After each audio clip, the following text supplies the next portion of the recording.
नमस्कार दोस्तों, आज बात करेंगे एक बहुत ही इम्पोर्टेंट डेवलपमेंट पर। और डेवलपमेंट ये है कि इंग्लैंड, फ्रांस, कनाडा और ऑस्ट्रेलिया ने फ़िलिस्तीन को एक देश के रूप में मान्यता देने को एग्री कर लिया है। तो इस बात को लेकर इजराइल का क्या रिएक्शन है, अमेरिका का क्या रिएक्शन हो सकता है, भविष्य में इस डेवलपमेंट के क्या परिणाम आ सकते हैं, आइए पूरा विश्लेषण करते हैं इस वीडियो में। तो देखिए, हाल में ही इंग्लैंड, फ्रांस, कनाडा और ऑस्ट्रेलिया ने फ़िलिस्तीन को एक देश के रूप में मान्य करने को एग्री कर लिया है। साथ में उन्होंने ये भी बोला है कि 2 नेशन थ्योरी ही इस समस्या का सलूशन है। तो देखिए, अभी हाल में ही जो इंग्लैंड के प्रधानमंत्री हैं कीर स्टारमर, जो फ्रांस के राष्ट्रपति हैं मैक्रो, जो ऑस्ट्रेलिया के प्रधानमंत्री हैं एंथनी एल्बनीज़ और जो कनाडा के प्रधानमंत्री हैं मार्क कार्नी, उन्होंने कुछ बातों को प्रस्तुत किया है। और सबसे पहले तो उन्होंने ये बोला है, पहली बात तो उन्होंने ये बोली सभी ने, कि 2 नेशन थ्योरी ही इस समस्या का सलूशन है। दूसरा उन्होंने बोला है कि फ़िलिस्तीन को एक देश के रूप में मान्य करना चाहिए पूरे देश को और संस्थाओं को। तीसरा उन्होंने बोला है कि फ़िलिस्तीन को एक देश के रूप में मान्य करने के बाद फ़िलिस्तीन में एक सरकार का गठन होना चाहिए, लेकिन उस सरकार में हमास को पार्टिसिपेट नहीं करना चाहिए। चौथा उन्होंने कहा है कि इजराइल जो अपने लोगों को फ़िलिस्तीनी क्षेत्र में, वेस्ट बैंक में और गाजा में बसा रहा है, उसे रोकना चाहिए। और फिर पांचवी चीज़ उन्होंने बोली है कि जो गाजा में और वेस्ट बैंक में यानी फ़िलिस्तीन क्षेत्र में जो मानवीय मदद दी जा रही है, तो इजराइल को उसे देना चाहिए और उसे रोकना नहीं चाहिए। तो इन देशों के जो प्रधानमंत्री हैं या राष्ट्रपति हैं, इनकी बात का जवाब देते हुए इजराइल के प्रधानमंत्री बेंजामिन नेतन्याहू ने कहा है कि ये rewarding terror with enormous prize, यानी ये तो एक तरह से आतंकवाद को पुरस्कृत करने जैसा हो गया। तो अब इससे क्या हो रहा है, अभी जैसे आपको पता है कि यूएनओ का सेशन शुरू होने वाला है और चूंकि उसके जस्ट पहले ही इन देशों ने फ़िलिस्तीन को रिकग्नाइज़ करने की बात कही है, तो इससे अब इजराइल के ऊपर प्रेशर बढ़ेगा आने वाले समय में।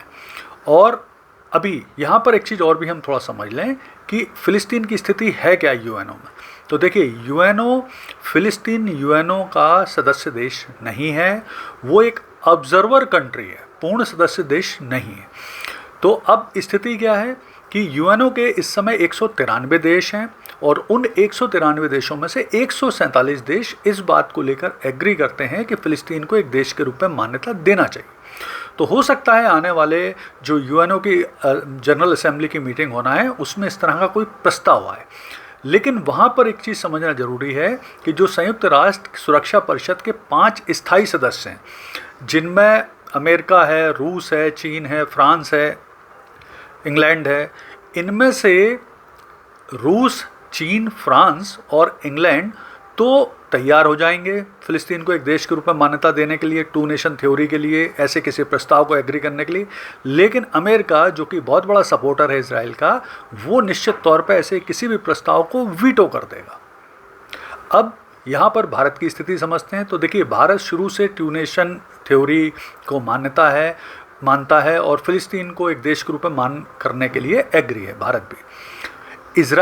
अमेरिका की क्या कहना है? तो अमेरिका का कहना है कि अभी फ़िलहाल फ़िलिस्तीन की स्थिति ऐसी नहीं है कि उसे एक अलग देश के रूप में मान किया जाए, क्योंकि वहाँ सिक्योरिटी कंसर्न है, दूसरा वहाँ होस्टेज प्रॉब्लम है।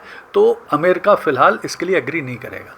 फ़िलिस्तीन निश्चित है इस तरह की जो बातचीत अभी सिक्योरिटी काउंसिल के जनरल असेंबली की मीटिंग से पहले हो रही है, उसको लेकर खुश होगा, उसे भी लगेगा कि अब मानवीय मदद मिलेगी, तो ये उसके लिए एक अच्छी न्यूज़ है। फ़िलिस्तीन बिल्कुल तैयार नहीं होगा इसके लिए और पूरी संभावना है कि ऐसी स्थिति को विश्व में जो फ़िलिस्तीन के प्रति जनमत बन रहा है, उसे देखते हुए इजराइल और भी एग्रेसिव कार्रवाइयाँ शुरू कर दे गाजा में। वैसे भी वो गाजा की लगभग हाई राइज बिल्डिंग पूरी निपटा चुका है, 70-80% पूरा गाजा साफ़ कर चुका है। 60,000 से ज़्यादा लोग 7 अक्टूबर 2023 के बाद से मार चुका है। तो वो निश्चित तौर पर अपनी कार्रवाइयाँ बढ़ाएगा और हो सकता है वेस्ट बैंक में भी वो अपने जो यहूदियों के सेटलमेंट हैं उसे बढ़ा दे। तो ये एक समस्या आने वाले समय में हो सकती है। और इन सब चीज़ों को लेके अब निश्चित तौर पर जो स्थितियां बन रही हैं, उससे यूएनओ में सदस्य देशों को प्रस्ताव लाना चाहिए, अमेरिका और इजराइल के ऊपर भी प्रेशर डालना चाहिए कि उनको इस बात के लिए एग्री करना चाहिए जिससे जो फ़िलिस्तीन समस्या है उसका शांतिपूर्ण समाधान हो सके। धन्यवाद।